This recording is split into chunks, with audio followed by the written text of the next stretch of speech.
Сәлем достар, эфирде Hey брат бағдарламасы. Біздің мектепке қош келдіңіздер. Наурыз мерекесімен құттықтаймын. Өздеріңізді таныстыра кетіңіз. Рахмет. Қайырлы күн. Тағы да Наурыз мерекеміз құтты болсын, ұлыс оң болсын. Енді мен оқу ағарту министрлігінде жұмыс істеймін. Менің аты жөнім Жібек Дәуітбайқызы. Осы мектептердегі барлық білім беру ұйымдарында тәрбие жұмысымен айналысатын маманмын. Біздің мектеп сіздерге ұнап жатыр ма? Өте ұнап жатыр, керемет, тамаша. Бүгін ұлттық ойындар күні. Сіздің ең сүйікті ұлттық ойыныңыз қандай? Бесасық. Неліктен?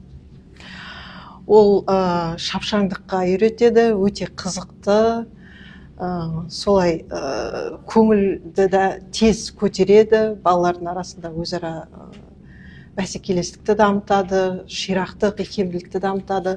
Сосын мен бір қызық айтайын ба?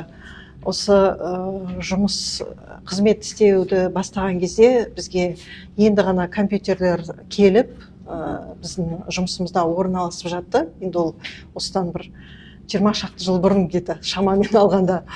Сонда мен өзімнің өте ерекше икемділігімді байқадым. Мен оны өзім байқаған жоқпын, қасымдағы әріптестерім айтты. Сіз клавиатурада 10 саусағыңызбен қалай тересіз деп сұрады. Сонда қарасам, қасымдағы басқа да біз барлық педагогтар бір жұмыс жасаваттық, өте тығыз бірден отырып, жаңағы барлығымыз компьютерде жұмыс жасаватқанда қарасам, көбісі тек қана сұқ саусақпен солай тереді екен барлық әріптерді. Ал мен өзім қарасам, 10 саусағыммен де қимылдайды екен. Сосын ойланып қарадымда, оны немен байланыстыруға болады? Бұл икемділік маған, бұл дағды қалай қалыптасты екен деп өзім ойладым, талдау жасап. Сонда меніңше көзім жеткен нәрсе осы асық ойындарымен ойнау, бала кезден, кішкентай күнімнен 4-5 жасымнан бастап осы икемділікке үйреткен асық ойындары деп өзім сондай шешімге келдім.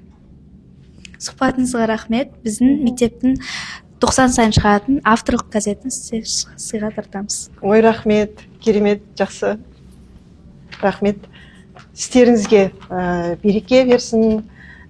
Сіздер жас журналист болып қазір өздеріңіздің мектебіңіздің келген қонақтарынан сұхбат алып жүрсеңіздер, болашақта бізде Қазақстанымызда, әлемде үлкен жақсы хабарлар жасайтын, сондай бағдарламалар шығаратын, бәлкім үлкен журналистерге айналарсыздар. Рахмет.